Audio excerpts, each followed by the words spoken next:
এবং আমরা ওই আল্লাহর বিচারে আশায় আছি, বাকিটা আপনারা মাধ্যম। আমি তৃষা, আমি তার ফ্রেন্ড। আমি শুটিং এ আছি, ভাইয়ার একটা ছেলে আছে, বাচ্চা। ছেলেটার দিকে তাকাও তো, ঠিক আছে, করিস না। উনি যেহেতু অনেক বড় একটা সেলিব্রিটি, তো আমরা বিচার পাবো কিনা, বাট আমরা আসলে সুষ্ঠু বিচার চাই।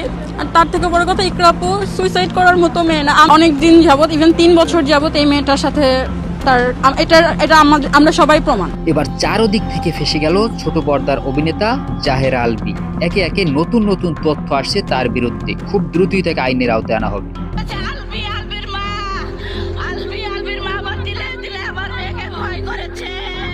11:44 ইকরা ওড়না দিয়ে সিলিং ফ্যানের সাথে। প্রিয় দর্শক, জাহের আলভী কিন্তু সম্পূর্ণভাবে এবার ফেসে গেছে। জাহের আলভীর পালানোর আর কোনো সুযোগ নেই। একে একে কিন্তু রাজসাক্ষী হইতেছে অনেকে। হ্যাঁ, আপনারা দেখলে অবাক হবেন যে পুলিশ এই বিষয়ে কি বলতেছেন এবং জাহের আলভীর স্ত্রীর বান্ধবী কি কথাগুলো বলছেন। আপনারা শুনলে অবাক হবেন। চলুন ভিডিওর প্রথমে আমরা একটু পুলিশ এই বিষয়ে কি বলতেছেন, দেখা যায় জাহের আলভীর স্ত্রীর বান্ধবী কি কথাগুলো বলতেছেন, আমরা একটু শুনে আসবো। তারপর ভিডিওর পরের অংশে আমরা সম্পূর্ণ বিষয়টা ক্লিয়ার হবে। চলুন প্রথমে আমরা একটু দেখে আসি যে জাহের আলভী যেইভাবে যে কথাগুলোর কারণে ফেসে গেছে। চলুন একটু দেখে আসি। আমরা আসলে সুষ্ঠু বিচার চাই, একটা সুষ্ঠু বিচার চাই। জানি না বাংলাদেশের মতন জায়গায় উনি যেহেতু অনেক বড় একটা সেলিব্রিটি, তো আমরা বিচার পাবো কিনা, বাট আমরা আসলে সুষ্ঠু বিচার চাই। আর তার থেকে বড় কথা, ইকরা আপু সুইসাইড করার মতো মেয়ে না। অনেক দিন যাবত, ইভেন 3 বছর যাবত এই মেয়েটার সাথে তার এটা আমরা সবাই প্রমাণ। আমাদের কাছে ইফা তারা তিথি নিজের জান নিয়েছে, যেটা আমি কখনো বিশ্বাস করি না, এখনো করব না। কারণ ও হচ্ছে ইকরার সব থেকে বড় পরিচয়। ও আমাদের মেয়েদের অনেক বড় একটা উদ্যোক্তা। বাংলাদেশের প্রথম মাদের নিয়ে সব থেকে বড় গ্রুপ ও করেছে, যেখানে মারা সবসময় ডিপ্রেশনে থাকে। সেই ডিপ্রেশনটা থেকে মুক্তি পাওয়ার জন্য মাদেরকে নিয়ে সব থেকে বড় একটা গ্রুপ ছিল ইকরা। সো ইকরা হচ্ছে আমাদের মেয়েদের সব থেকে বড় একটা ইন্সপিরেশন। আমার লাইফে যদি এক্সাম্পল দিই, ইকরা আমার লাইফে একটা ব্রোকেন টাইম অনেক বড় একটা পার্ট। কী বলবো, অনেক বড় একটা কষ্টের জায়গাতে উঠে আসছে, অনেক বড় একটা ভরসা। সেই জায়গায় এই মেয়েটা এগুলো করেছে। জানি না আমি এটা কি হবে, তবে আমি সব সময় বলি, এখনও বলছি, প্লিজ আপনারা হচ্ছেন আমাদের সব থেকে বড় মাধ্যম। আইন থাকবে, সবই থাকবে, কিন্তু সব থেকে বড় ইম্পর্টেন্ট হচ্ছে আপনারা যেটা লিখবেন, আপনারা যেটা বলবেন, এটাই কিন্তু আমরা শুনবো। ওনাদের আগের থেকে মনোমালিন্য ছিল, বাট তারা ইকরা এত বুদ্ধিমতী একটা মেয়ে ছিল যে কিনা কখনোই তার হাজব্যান্ডকে, আজ পর্যন্ত দেখবেন ইকরাকে, যে কখনো তার হাজব্যান্ডকে কোথাও ছোটো করেনি, মানুষকে কখনো বুঝতে দেয়নি। কিন্তু আপনারা আমাদের সাথে কথা বলে, বা ইকরার অনেক ক্লোজ যে ফ্রেন্ড যাদের সাথে আপনারা কথা বলেন, তারা শুধু ক্লোজ ফ্রেন্ড না। আমরা যে শুধু, আমি হয়তো বা খুব দূরে হইতে পারি, বাট আমাদের সম্পর্ক ছিল পার্টনার টাইপের, আমরা কথা বলতাম। বাট এর আগে যারা আপনাদের সাথে কথা বলেছে, এরা শুধু ক্লোজ ফ্রেন্ড না, এরা লাইফে সব থেকে বড় বড় ডিসিশন বলেন, সব কিছু তারা একসাথে নিচ্ছে। সো তাদের কথাও জানতে পারবেন তারা কি বলছে না বলছে।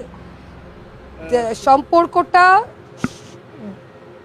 টিকে রাখাটা সব থেকে ইম্পর্টেন্ট। আর যেটা ইকরা প্রথম থেকে এখন পর্যন্ত রেখে গেল, জানি না মেয়েটা কোন জায়গায় আটকাইছে, আর মনে পারতেছিল না আর কি।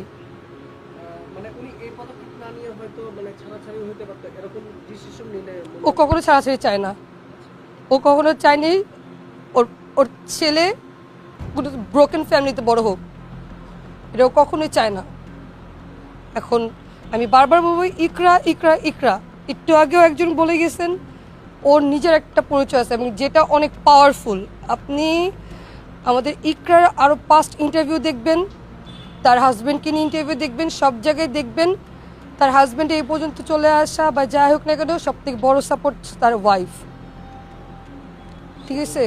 এবং এটা এখন পর্যন্ত, বাকিটা যা হবে সম্পূর্ণ আল্লাহ তো অবশ্যই মহান। আল্লাহ বিচার বলেই দিয়েছেন যে দুনিয়াতে যা হবে তার 80% হলে, অনেক ক্ষেত্রে 100% দুনিয়াতে ভোগ করে যেতে হবে, এবং আমরা ওই আল্লাহর বিচারে আশায় আছি, বাকিটা আপনারা মাধ্যম।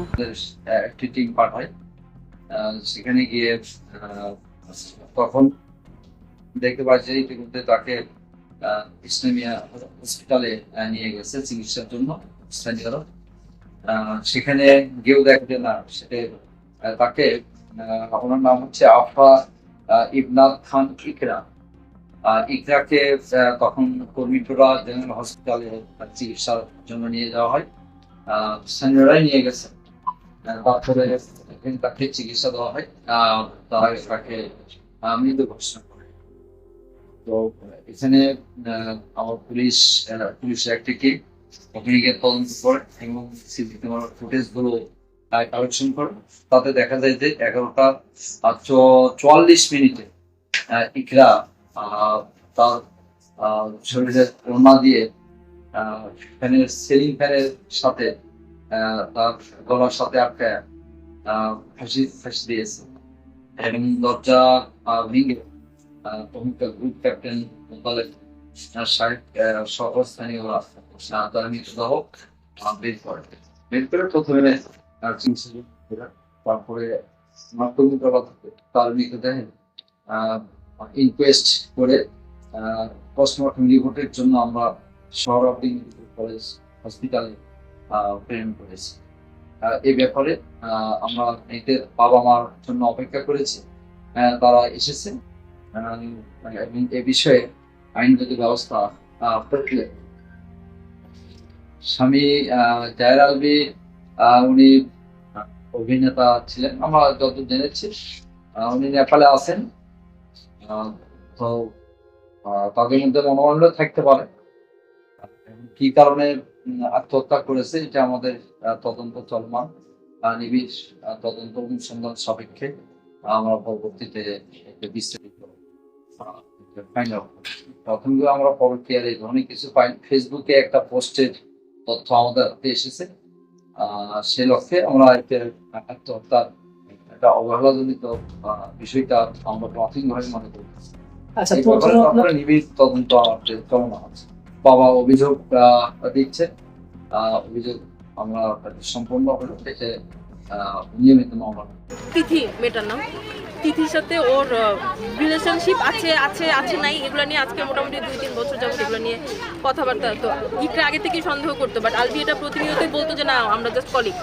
বাট রিসেন্টলি আলভি এটা স্বীকার করছে ইকরার কাছে যে আমি তোমার প্রতি আমার ফিলিংস নাই, আমার সাথে তিথির রিলেশন আছে অ্যান্ড আমি তোমার সাথে আছি শুধুমাত্র রিজিকের জন্য। ওদের বাচ্চার নাম রিজিক।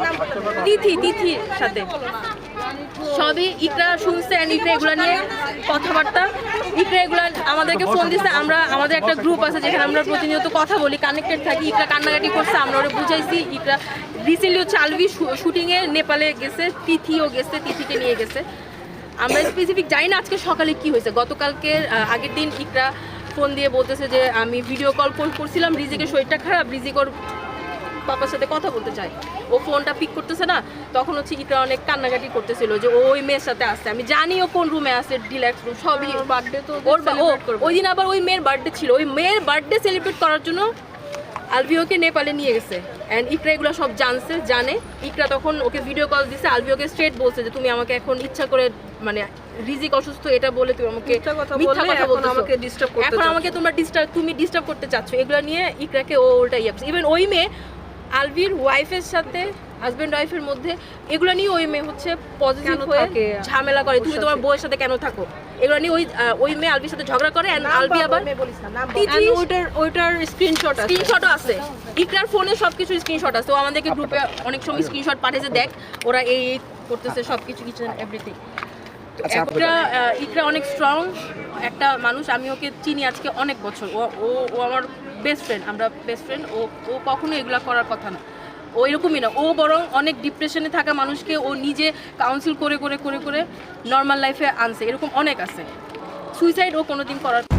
প্রিয় দর্শক, সবাইকে অসংখ্য অসংখ্য ধন্যবাদ সম্পূর্ণ ভিডিওটি দেখার জন্য। আপনারা যারা সম্পূর্ণ ভিডিওটি দেখেছেন তারা বিষয়টি বুঝতে পেরেছেন। এখানে আপনারা জাহের আলভীর স্ত্রীর বান্ধবী যে কথাগুলো বলেছেন যে তারা কিন্তু এই যে বিষয়টা, তাদের পারিবারিক বিষয়টা সম্বন্ধে কিন্তু টুকটাক তারা জানতো এবং তার স্ত্রী জাহের আলভীর স্ত্রী তাদেরকে জানিয়ে রাখছিল এবং তার যে ফেসবুক স্ট্যাটাস এগুলো থেকে কিন্তু সম্পূর্ণ বিষয়টা এখন জাহের আলভীর দিকে যাইতেছে। একে একে কিন্তু এই বিষয়ে সবাই কিন্তু মুখ খুলতেছে এবং জাহের আলভী এই বিষয়ে কিন্তু টুকটাক বক্তব্য দিয়েছেন।